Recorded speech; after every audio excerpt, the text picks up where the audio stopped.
പോലും ചെയ്യാത്ത എന്റെ കുഞ്ഞിനെ ഞാൻ എന്തിനു വെറുക്കണം? എന്തിനതിനെ കൊല്ലണം? വേണ്ട, ഒന്നും വേണ്ട. അമ്മ നിന്റെ നന്മയോർത്ത് പറഞ്ഞത്. നന്മ നന്മ നന്മ മതി. ഇനി ജന്മവാക്ക് എനിക്ക് കേൾക്കണ്ട. ഞാൻ എനിക്ക് വേണ്ടി ചെയ്ത നന്മ, മറ്റുള്ളവർ എനിക്ക് വേണ്ടി ചെയ്ത നന്മ, എന്നിട്ട് ഇത്രയും നന്മ ഉണ്ടായിട്ട് ഞാൻ എന്ത് നേടി? മോളെ, അമ്മ പേടിക്കണ്ട.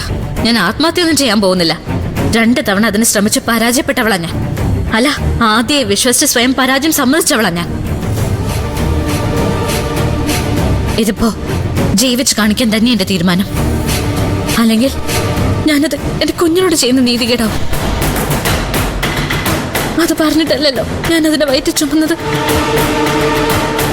അപ്പൊ പിന്നെ അതിനെ പുറം ലോകം കാണിക്കേണ്ടത് എന്റെ ഉത്തരവാദിത്തമല്ലേ? അതുവരെങ്കിലും എനിക്ക് ജീവിച്ചല്ലേ പറ്റൂ. പക്ഷേ ഈ ഷാനു എന്ന് പറഞ്ഞു വന്നവൻ, അവൻ നിന്നെ ഉപദ്രവിക്കില്ലേ മോളെ? ഇതുവരെ ഞാൻ പിടിച്ചെന്നില്ലേ അമ്മ? ജീവിക്കാൻ വേണ്ടി അവനെ കൊല്ലാൻ പോലും ഞാൻ ഒരുക്കും. മോളെ, എന്നെ ഓർത്തൊരിക്കലും അമ്മ കരയരുത്. ആ കണ്ണീര് വീണ് പവിത്രയാകാനുള്ള യോഗ്യത ഒന്നും എനിക്കില്ല. മാപ്പ് പറയാനോ കാല് പിടിക്കാനോ പോലുള്ള യോഗ്യത എനിക്കില്ല. മോളെ, നീ ഇങ്ങനെയൊന്നും പറയല്ലേ.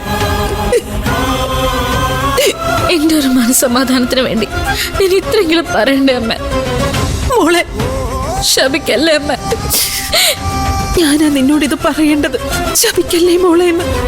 അമ്മ, മോളെ, മോളെ, കണ്ണു തുടക്കി മോളെ. ഞാൻ പോയി നോക്കാം.